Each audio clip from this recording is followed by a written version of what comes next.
ভাবুন তো, বিশ্বের সবচেয়ে বড় ক্লাবগুলোর একটাই খেলছেন, কিন্তু আপনার সামনে দাঁড়িয়ে আছে কিলিয়ান এমবাপ্পে। একটা ভুল, একটা ইনজুরি, এইটুকুই আপনার স্বপ্ন আর বাস্তবতার মাঝের ব্যবধান। ঠিক এমন এক গল্পের নাম গঞ্জালো গার্সিয়া। 2025 সালের ক্লাব ওয়ার্ল্ড কাপ, এমবাপ্পে এবং এনরিক ইনজুর। রিয়াল মাদ্রিদের আক্রমণ ভাগে তখন শূন্যতা, আর ঠিক সেই মুহূর্তেই কোচের ডাক পেলেন একাডেমি থেকে উঠে আসা 21 বছর বয়সী এক স্ট্রাইকার, গঞ্জালো গার্সিয়া। চান্স পেলে সবাই নিতে পারে না, কিন্তু গার্সিয়া পেরেছিল। এক ম্যাচ, দুই ম্যাচ নয়, পুরো টুর্নামেন্ট জুড়েই গোলের বন্যা বইয়ে দিয়ে সে হয়ে উঠল ক্লাব ওয়ার্ল্ড কাপের সর্বোচ্চ গোলদাতা। 2014 সাল থেকে মাদ্রিদের একাডেমিতে খেলে আসা ছেলেটার জন্য এটাই ছিল স্বপ্নের ব্রেক থ্রু, যে স্বপ্ন হাজারো ফুটবলার প্রতিদিন ঘুম ভাঙার পরও বয়ে বেড়ায়। কিন্তু ফুটবল কখনো রূপকথা হয়ে থাকে না বেশি দিন। 2025-26 সিজন শুরু হতেই এমবাপ্পে ফিরে এলেন ইনজুরি কাটিয়ে, আর গার্সিয়া সে ফিরে গেল বেঞ্চে। ম্যাচের পর ম্যাচ এমবাপ্পে খেলছেন, আর গার্সিয়া বসে আছে অপেক্ষায়। কোনো অভিযোগ নেই, কোনো হতাশা নেই, শুধু একটাই বিশ্বাস, সুযোগ আবার আসবেই।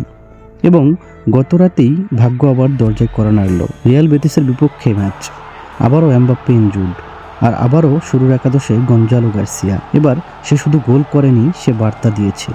ডান পা, বাম পা এবং হেডার, এক ম্যাচে পারফেক্ট হ্যাট্রিক। এই পারফরম্যান্স শুধু স্কোরবোর্ড বদলায়নি, এটা প্রশ্ন তুলে দিয়েছে রিয়াল মাদ্রিদের আক্রমণ পরিকল্পনায়।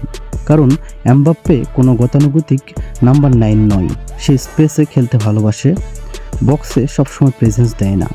আর অনেক ম্যাচে দেখা যায় মাদ্রিদ ভুগছে বক্সের ভেতর একজন টিপিক্যাল স্ট্রাইকারের অভাবে। এখানেই গঞ্জালো গার্সিয়া আলাদা।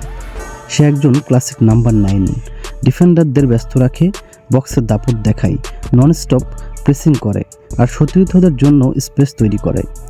এমন স্ট্রাইকার হয়তো গ্ল্যামারাস না, কিন্তু টিমের জন্য ভীষণ দরকারি। এখন একটাই প্রশ্ন, এমবাপ্পে ফিরলে কি আবারও বেঞ্চে ফিরবেন গার্সিয়া, নাকি কোচ জাবি আলোনসো এবার বুঝবেন এই ছেলেটাও ভরসার যোগ্য? একাডেমি থেকে উঠে আসা এক স্ট্রাইকার, যে প্রতিটা সুযোগে নিজেকে প্রমাণ করছে, সে কি এবার স্থায়ী জায়গা পাবে, নাকি ফুটবল আবারও তাকে শেখাবে ধৈর্যের পরীক্ষা এখানেই শেষ নয়? আপনার মতামত কি? গঞ্জালো গার্সিয়া কি নিয়মিত সুযোগ পাওয়ার যোগ্য? কমেন্টে জানাতে ভুলবেন না।